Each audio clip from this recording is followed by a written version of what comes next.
welcome to the Jumpstart Conference 2019. This conference, as you are aware, is for national service personnel. It is for people who are on the Nation Builders Corps. It is for people who have just started their work. It is also for people who are not on permanent government or public sector work, or people who are not on permanent work at all. So if you are here, it is because you have heard our adverts, you have seen our advertisement, you have bought a ticket to participate in this. Indeed, by the time we finish this conference, your life will not be the same in the unfolding presentations we are going to do. So the conference is going to be in 3 models. The first model is to look at how you can minimize expenditure and improve savings. The second model is to look at how and where you should invest those savings. And the third model will help you to be able to find a job as soon as your contract, your national service is over.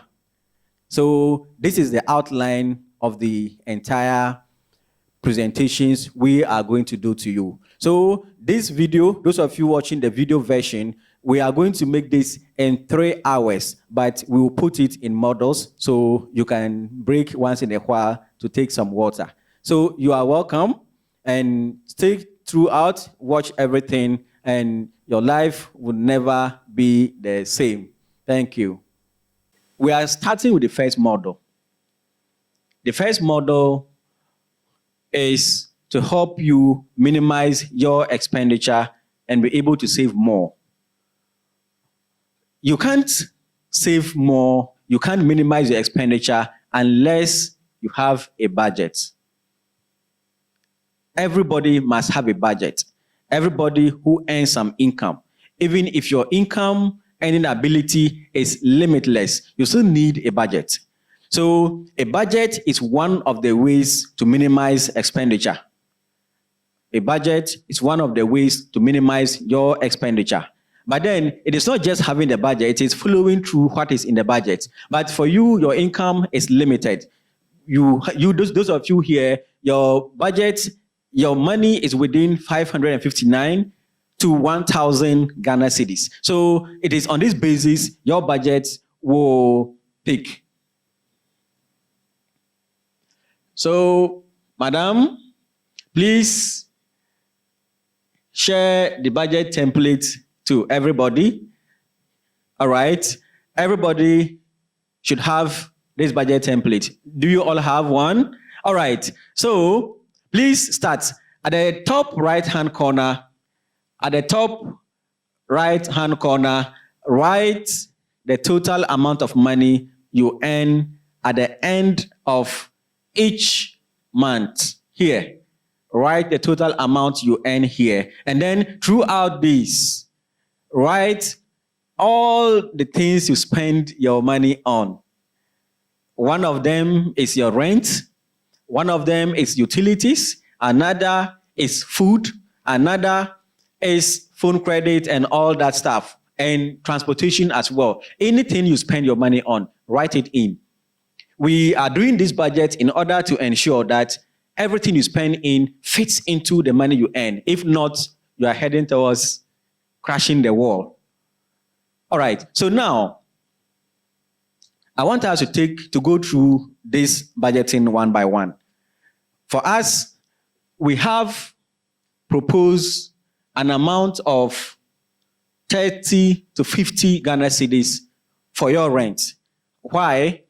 Because if you budget more than 50 Ghana cedis, it will affect all your other items on the expenditure, which will blow above your monthly income. So as much as possible, you need to fit it into this amount. And in Ghana, in Tamale, where we are doing this conference, you can get a room to hire at this rate. Yes, it's possible you can get a room to hire at this rate. Then number 2 is for you to budget on your utilities. Number 3, budget on feeding. Number 4, transportation. Number 5, clothing. 6, airtime and internet. 7, personal hygiene and home hygiene products. 8, hairdressing. In fact, when you come to clothing, you need to budget for clothing that fits into your humble income. If you budget far more, like I mentioned, for that of the accommodation, you are likely to suffer because you will not be able to balance your income, balance your budget. So here, there are prominent people in society. One of them is Reverend Mensa Otabil. When he was growing up like you guys, he will buy 3 khaki trousers, like our man is wearing over here. He will buy 3 white shirts. He gets a watch, he gets a necktie, and he gets a very strong belt with a shoe. So he uses this for 3 years because he knows what he's aiming at. Doing this, he's able to fit all other things he spends money on into the minimum budget, minimum income he earns at the end of the month. Now, when you come here, when you come to feeding, it is advised that you buy everything of yours in bulk. Buy your foodstuff in bulk and cook. Cook your food and eat. If you are going to rely on buying breakfast, buying lunch, and buying dinner, you will not be able to fit your money, to fit your expenses within your budget. Another is accommodation. When it comes to accommodation, I advise you to first of all check with your office to find out if they can give you free accommodation. If you can't get free accommodation, you can check with your superior if the person can accommodate you in his or her house where you wouldn't need to pay for accommodation. The next is if you have to pay for your room. Rent a room very close to where you work. Rent a room very close to where you do your national service. The next is that you have to ensure that you rent a house that has a house that has toilet facilities. If you don't do that, you are going to have to pay money to go to public toilets, which will cost a lot of money, and your meager allowance will not be able to accommodate this. So you need to watch out. The others are, you don't have to furnish your room in any way. You are now growing. You don't need to furnish it. If you have a laptop, it is enough to have all your entertainment and everything inside. Yes. You don't have to buy a TV. You have to go and buy a big mattress. You buy a big bed. No. You don't even have money to do that. Now, when you budget for all of these, the template we have provided for you, our proposition is this: 50 cedis for accommodation, utilities, and all those things comes to a total of 440 Ghana cedis. So if you're able to come up with this, the total amount available for you would be 119 Ghana cedis every month. 119 Ghana cedis every month that you will have as your surplus money. You have spent in eating, you have spent money to pay for accommodation and all those, but you still have 119. Indeed, I know this is small, but however, it is a significant achievement if you are able to save 119 cedis at the end of each month. Those people who work and even earn more money than you, most people end up in the month with lots of debts. Indeed, most people end up with lots of debt. So if you end up with 119, it means that you have done significantly well. But this is the bombshell. I want to tell you that as soon as you receive your letter to do national service, NAPCO, or even you are a fresh worker, you just received your letter to start work, this is what I advise you to do. Take your independence from your parents. When you take your independence from your parents, this helps you a lot to be able to build on yourself. It gives you confidence. It gives you ability to take control of your life. It doesn't mean they will not have oversight over you. They will have. But then the day-to-day, how you eat, how you drink, when you sleep, when you get up, that one now is in your hands. And then your choices are now in your hands to be able to make the life the way you want it to be.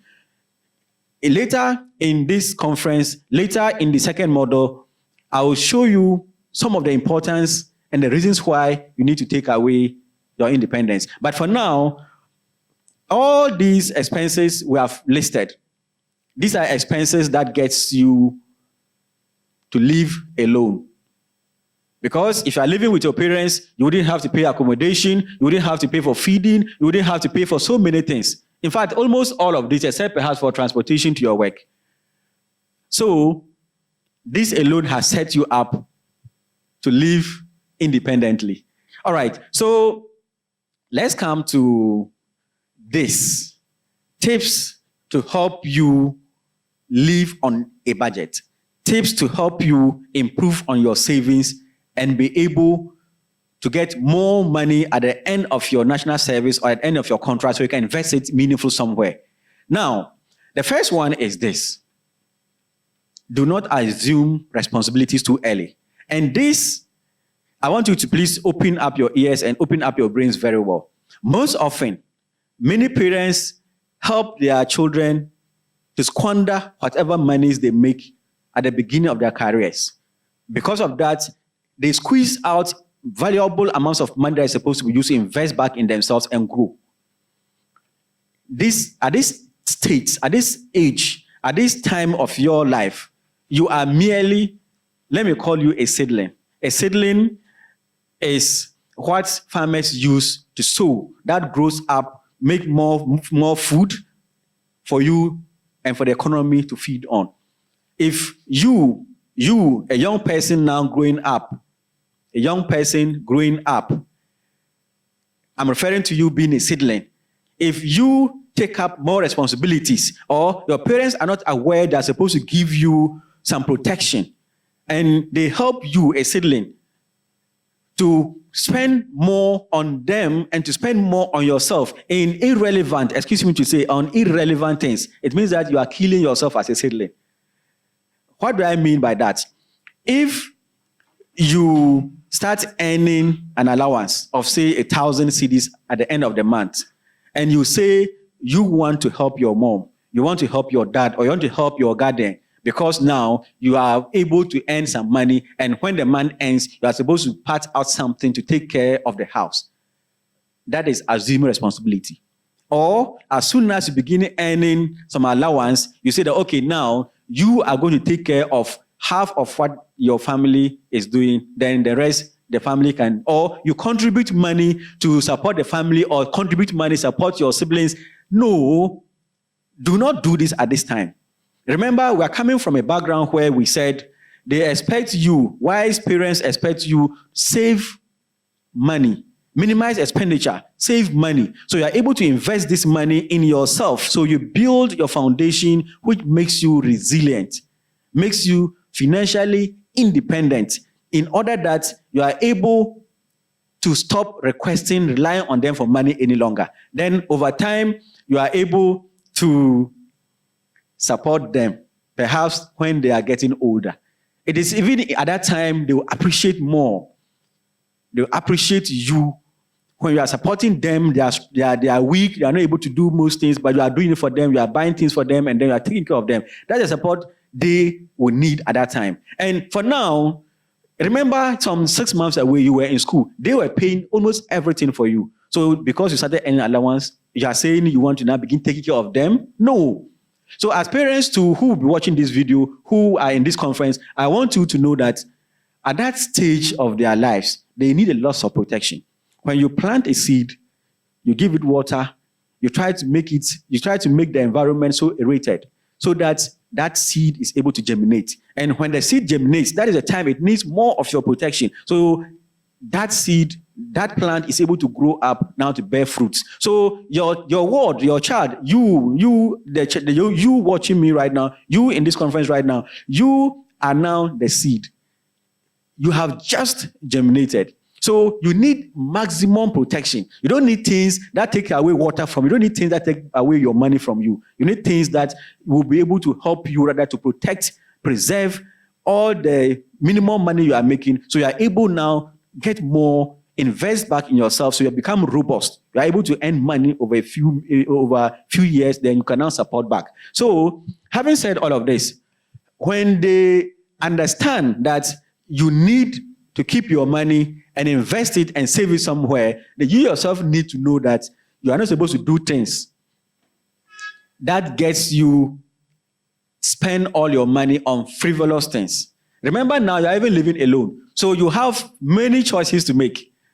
Some of you go doing things like, here is called yayi, same wear. There is this occasion, a wedding, funeral, you are supposed to wear the same type of clothing and move around. Come on. If your parents give you independence and you do this, what are you telling them? You're telling them you don't know the use of your money. The next thing is paying tithe or zakat. Look, no matter how religious you are, I want you to know that you are not yet earning any salary. It's not regular. So if you're earning allowance, why will you want to pay tithe or pay zakat? No, don't do this at this time. When you begin earning more money, you can do this. This is not compulsory for you now. The next is contribution for parties. Some of you are here as soon as you begin your national service or you begin your work. At the end of the year, you say you are going to contribute and do party. This is not for you. Remember, you are on a budget. The next ones are, some of you say you want to contest and become executives of your district or your region. It is not bad to do, but I would advise you that if it is not your passion, if it is not something you wish to take up in future, drop it. You don't have to do this. Drop it. But if it's something you have planned over the years, you may even get support from your parents to do it because they are building you up to get experience so in future you can take it up. But if you have not calculated this, then you have to drop this. Another is to be productive at your workplace. I said tips to help you minimize expenditure and improve your savings. So here,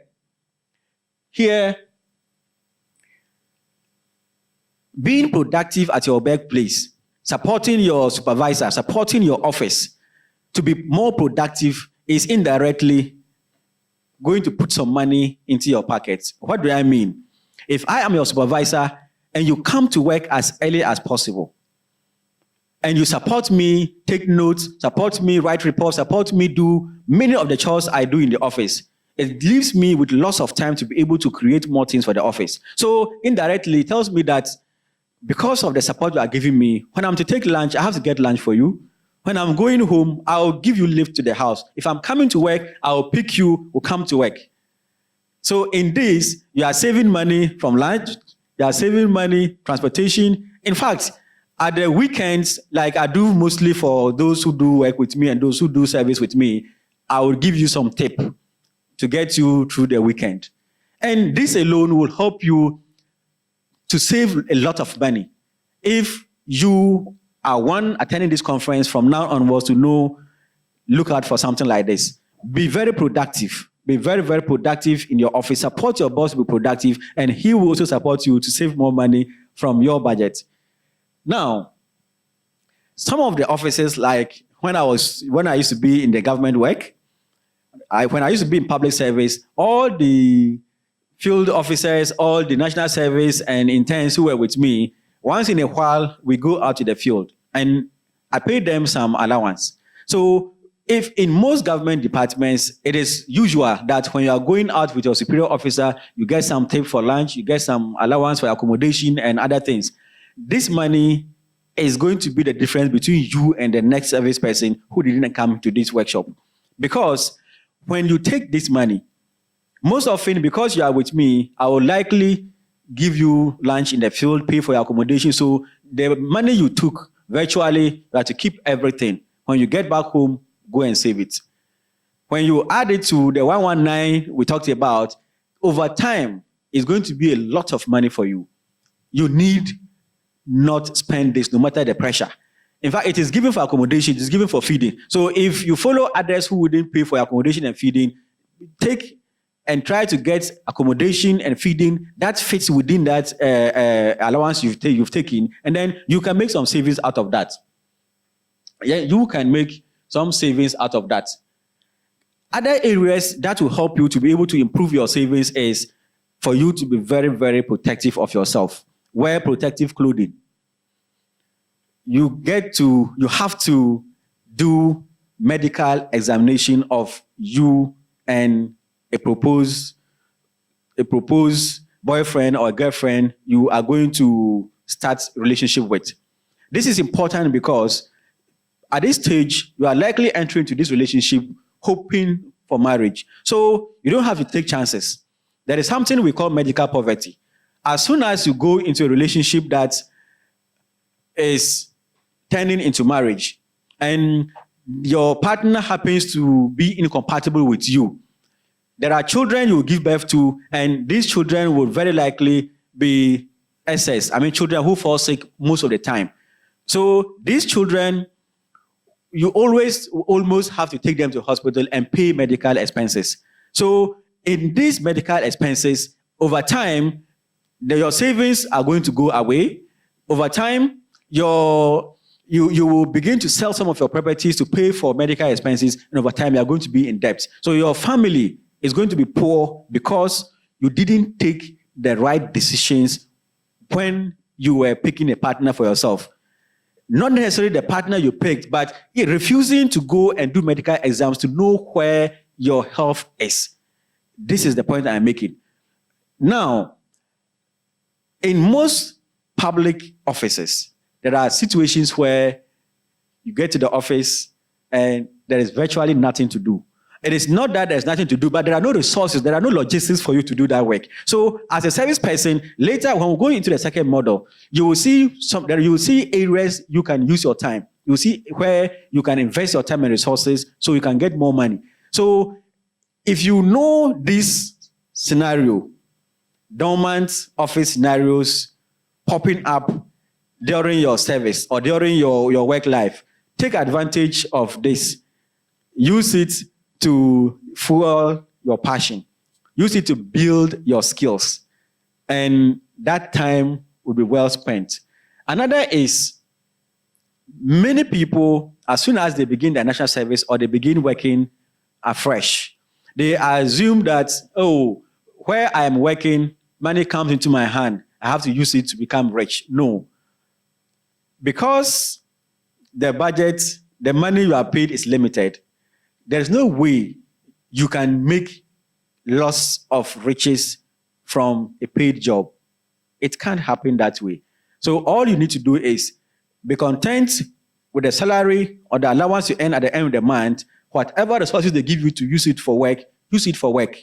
Don't have any, excuse me to call it, appetite in wanting to dip your hand where you are not supposed to dip. You run yourself into trouble. And as a young person, that is the last thing you want to do for your life.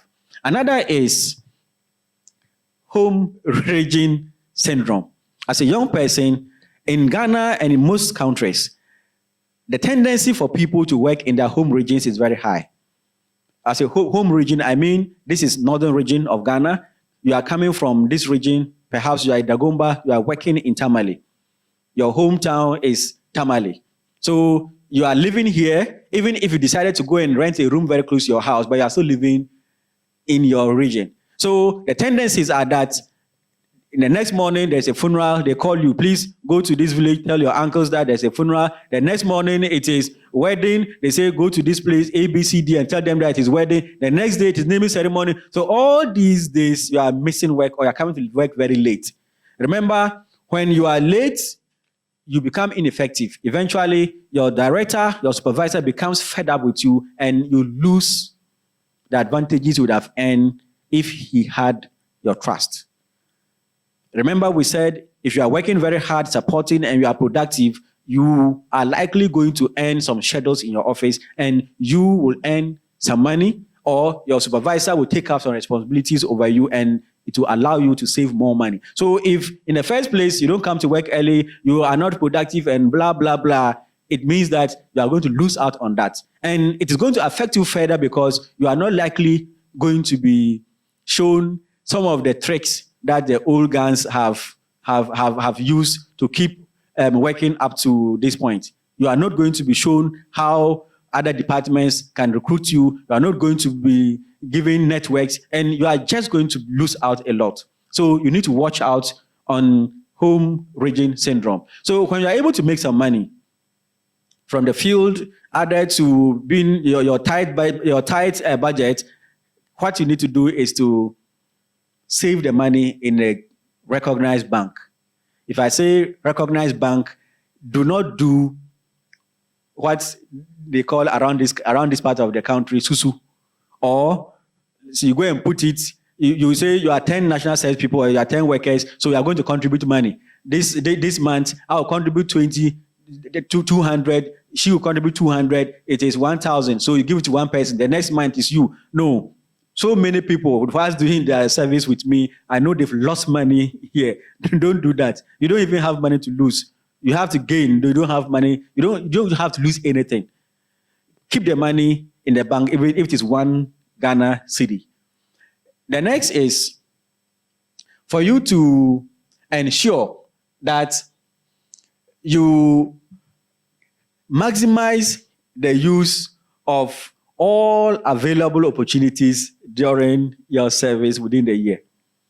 When you maximize all the available opportunities, sticking to your budget, minimizing the expenses in transportation, taking advantage of the money earning opportunities in your office, I expect you to be able to minimize your expenditure and be able to save minimum of 10,000 Ghana cedis. This is just around $2,000. You should be able to save this. People who have done their national service with me, people who have done their work with me, they have been able perhaps to even save more than this amount. So you can do that. You can do that. Thank you so much. This is the end of Model 1.